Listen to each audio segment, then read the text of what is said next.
બનાસકાંઠાના ડીસામાં આજે જિલ્લા કોંગ્રેસની કારોબારીની ચિંતન બેઠક યોજાઈ હતી। આગામી તાલુકા પંચાયત, જિલ્લા પંચાયત અને લોકસભાની ચૂંટણીમાં કોંગ્રેસનું સંગઠન મજબૂત બને, ચૂંટણીઓમાં કોંગ્રેસની જીત થાય તેમજ લોકોને સ્પર્શતા અને કોંગ્રેસને સ્પર્શતા પ્રશ્નોને પણ ચર્ચા કરાઈ હતી।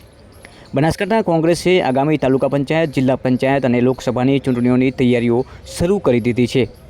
આજે જિલ્લાના ધારાસભ્યો, કોંગ્રેસ પ્રમુખો, ચૂંટાયેલા ડેલિગેટો, સરપંચો સહિત કોંગ્રેસી નગરસેવકો અને કાર્યકરોની ડીસાના જૈન વિહારધામ ખાતે ચિંતન બેઠક યોજાઈ હતી। રાજ્યસભાના પૂર્વ સાંસદ અલકાબેન ક્ષત્રિયની અધ્યક્ષતામાં યોજાયેલી આ બેઠકમાં આગામી ચૂંટણીઓમાં કયા પ્રકારની રણનીતિ કરવી અને સંગઠન શક્તિ વધુ મજબૂત કેવી રીતે બને, કોંગ્રેસનો કાર્યકર ચૂંટણીમાં મજબૂતાઈથી સંગઠિત થઈ અને ચૂંટણી જીતાડી શકે તે બાબતે ચર્ચા થઈ હતી। કોંગ્રેસની આંતરિક બાબતો હોય અથવા તો વિખવાદ અને વિવાદ હોય તે બાબતો પર પણ ચર્ચા થઈ હતી। આગામી સમયમાં કોંગ્રેસ કેવી રીતે સંગઠિત બને અને આવનાર ચૂંટણીઓમાં વિજય કઈ રીતે મેળવી શકાય તે અંગે વિસ્તૃત ચર્ચા થઈ હતી।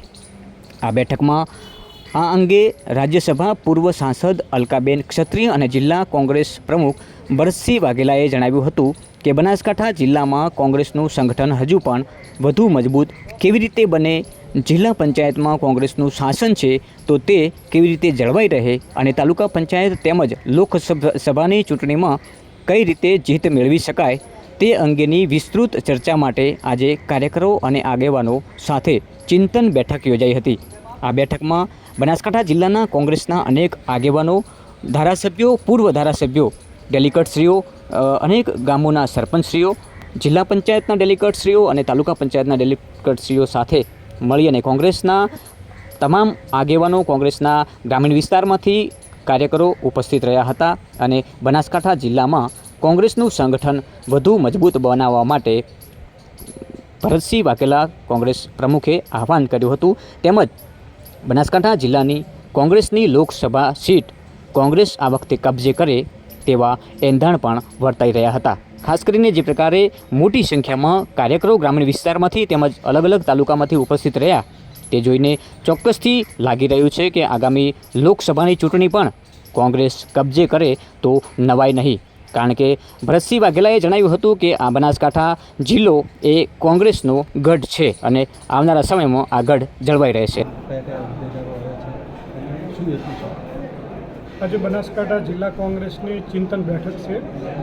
એના મુખ્ય એજન્ડા અમારા આવનાર બનાસકાંઠા સમગ્ર દેશની અંદર લોકસભાની ચૂંટણીઓમાં બનાસકાંઠાની સીટ કઈ રીતે જીતી શકાય, જિલ્લા તાલુકા પંચાયત અને નગરપાલિકાઓમાં કોંગ્રેસ કઈ રીતે જીતી શકે, સાથે સાથે સંગઠનની ચર્ચા કરવાની છે અને અમારા શીર્ષ નેતૃત્વ પ્રદેશ કોંગ્રેસના અમારા પ્રભારી અલકાબેન, પચાભાઈ આહિર, અમારા ધારાસભ્યશ્રીઓ અને જિલ્લાના અપેક્ષિત આગેવાનોની આજની આ બેઠકમાં અમે બધાને અહીં આમંત્રિત કર્યા છે અને કઈ રીતે બનાસકાંઠા જિલ્લો કોંગ્રેસનો ગઢ છે અને ગઢ ફરીથી સચવાઈ રહે એ દિશામાં આજે અમે લગભગ 10 વાગ્યાથી બધા આગેવાનો સાથે પહેલી અમારી એક ચિંતન બેઠક મુખ્ય આગેવાનોની એ હમણાં જ પૂર્ણ થઈ અને હવે અમારા જિલ્લાના વરિષ્ઠ કાર્યકરો સાથે અમે સંવાદ કરશું।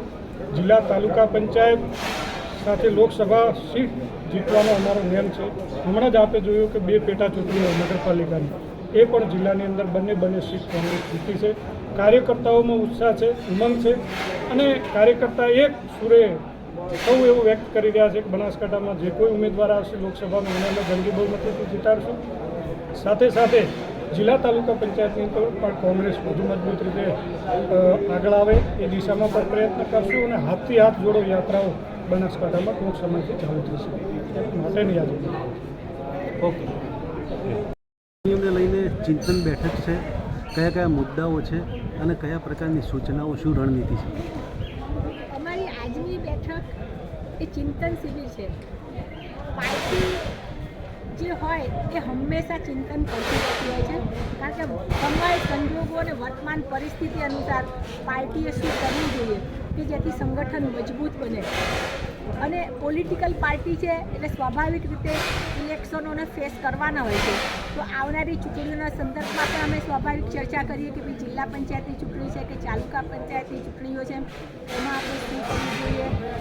જિલ્લા પંચાયત આપણી પાસે છે આપણે ફરીથી જીતીને કરવાની છે, એના માટે આપણી સ્ટ્રેટેજી શું હોવી જોઈએ, અને આ બધું જ નિર્ભર કરે છે આખરે તો સંગઠન ઉપર. એટલે સંગઠન કઈ રીતે મજબૂત કરવું, સંગઠનમાં ક્યાંક કોઈ ત્રુટિ હોય તો એ કઈ રીતે પૂરી કરવી, અને સાથે સાથે લોકોના એવા કયા મુદ્દા છે કે જેને આપણે ઉપાડવા જોઈએ, લોકોને સ્પર્શે, લોકોને અત્યારે આપણે જોઈએ તો આ સરકાર જે અત્યારે ગુજરાતની અથવા કેન્દ્રની સરકાર છે એ ફક્ત વાતો કરે છે, નંબર 1ની વાતો કરે અથવા એમ કે વિકાસની વાતો કરે, પણ સવાલ એ છે કે વિકાસ શેનો અને કોના માટે અને કોનો વિકાસ, એ વાત છે. હમણાં આપ જોઈ શકો છો કે એમને એક મુદ્દા જાહેર કરી કે અમે એમ કે સિલિન્ડર દીઠ 200 રૂપિયા ઘટાડીએ, પણ મારો એમને એક સવાલ છે ને આપ સૌ પણ જાણો છો કે 400 રૂપિયાનો સિલિન્ડર 1200 કરે અને પછી 200 ઘટાડે તો એ ઘટાડો કહેવાય ખરો? એક મોટો સવાલ છે. એટલે આવા જ બધા મુદ્દાઓ છે એમના, ફક્ત વાતો છે. અહીંયા ફ્લડ આવ્યું, હજુ કેટલા લોકોને એની સહાય મળી છે એ પણ એક સવાલ છે, હજુ પણ લોકોને સહાય પૂરી મળી નથી. અહીંયા આ એરિયાના જે પ્રશ્નો છે એ પ્રશ્નો પણ પૂરા ઉકેલાતા નથી. તો એ બધી બાબતો લઈ અને લોકો પાસે આપણે જઈએ કે જેને પરિણામે લોકોને એમ લાગે કે કોંગ્રેસે આપણા માટે પ્રશ્નો ઉઠાવ્યા, સાથે સાથે અમે અમારા 5 વર્ષનું લોકો માટે જે કામ કર્યું છે જિલ્લા પંચાયતે એ પણ લોકોને બતાવીએ કે આ 5 વર્ષની અંદર અમારી આ સિદ્ધિઓ છે કે જેને પરિણામે લોકોને લાગે કે કોંગ્રેસે એમનું કામ કર્યું છે. તો એ માટે મેં આ બેઠક બોલાવી છે.